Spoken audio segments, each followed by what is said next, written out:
my number one hassle is the amount of emails that I receive. So Yes. I'm just not sure how Ooh, to, this is yeah, good. I can help. I can help. Okay, keep tell going. me. Well, yeah, basically, like, should I not be receiving it? Do I have to go through each and every one to understand what's the SOP for each one? Like, if it's this type of request, always go over there. If it's that type, maybe you do need Yes. to come.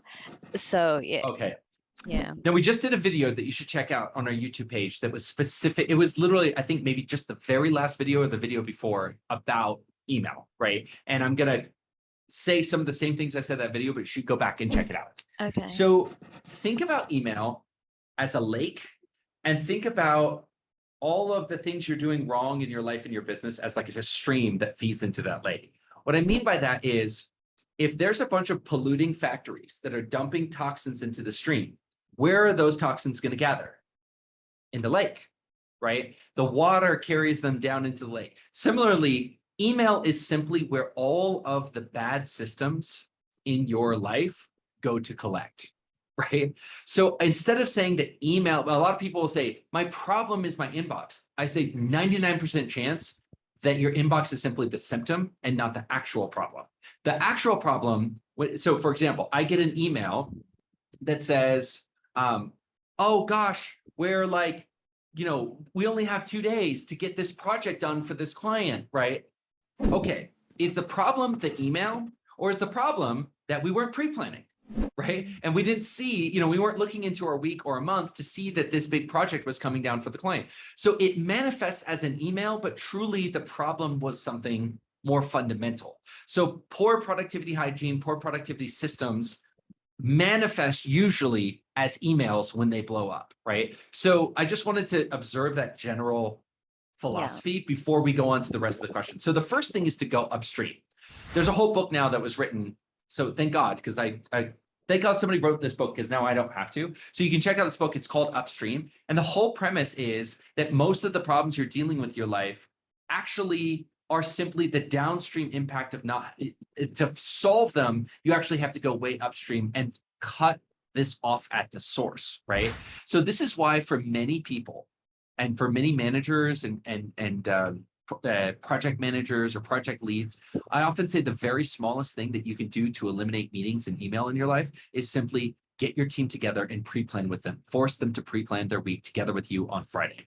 Because what happens is when you get 9 people to get on Zoom or get in a meeting and pre-plan their week, guess what happens? Well, first, they look into the week and catch a bunch of landmines that would have then manifested as emails for you last minute next week, right? And then at the end, after you've pre-planned for 30 minutes, now you get this popcorn of like, oh my goodness, this project's coming up. I need these 3 things. Well, now they need these 3 things from you a week ahead of time, or even 2 weeks ahead of time, right? So now this manifests for you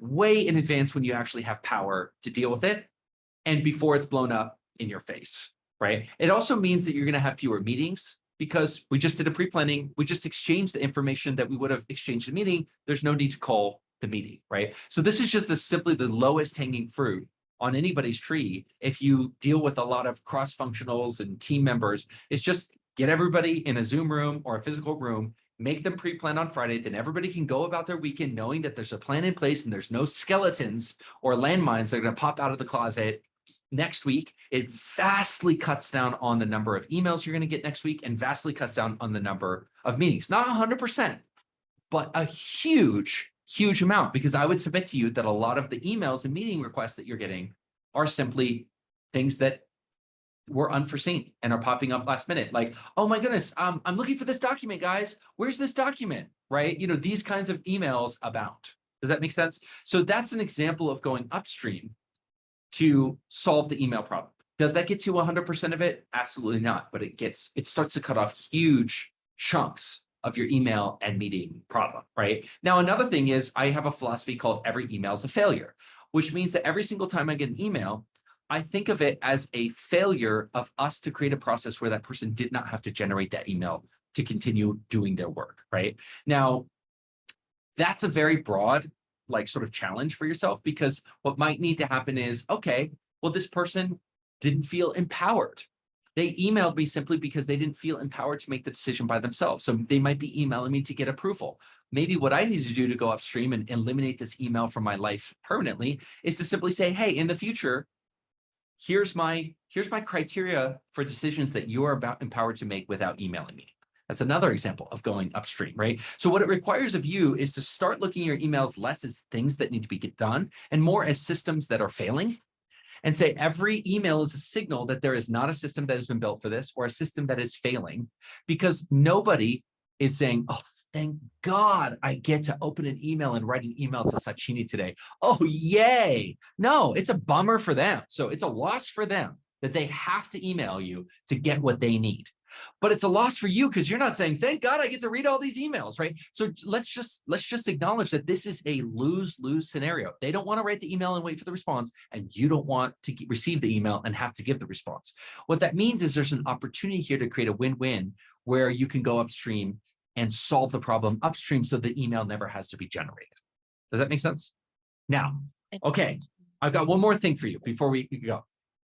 I want to concede that although I do this at a pretty baller level, I still get some emails, right? And so I want to talk, before we go on, I want to say, I'll still probably I might get 500 emails per week. And of those, probably I've got a filtration process where basically I have 2 levels of filtration where other people sort of tackle emails that they know how to tackle. So probably per week, I get about 20 emails per week that I actually have to deal with in what I call my Demir inbox. So let me just show you what that looks like. So this is what I call the main inbox, right? And you can see there's 49 emails in here, and it was at 0 yesterday. So multiply that by, well, it's not even done. The day is not even done, but let's say multiply that by, let me collapse some of these emails. So yeah, let's say maybe I get 700 emails. No, yeah, 500 emails a week. Okay, so what happens is I have somebody who goes through this and has about 9 archetypal responses that this person is trained to respond, meaning questions that we've gotten so many times that I've created email template responses, or what I call a redirect, where they sent a question to me, but it really should have gone to my billing department. So all they simply have to do is do a redirect, right? And so this person is trained on the 9 or 10 archetypal emails that they can simply process without even asking me, and I never touch them. So I do not look at these emails. I don't look at any of the emails in the top. I wait until they filter it down to me. And then what happens is the ones that come into the Demir inbox are the ones that she has looked at. They do not fit into a nice box in which she knows what to do with, and then she drops them to me.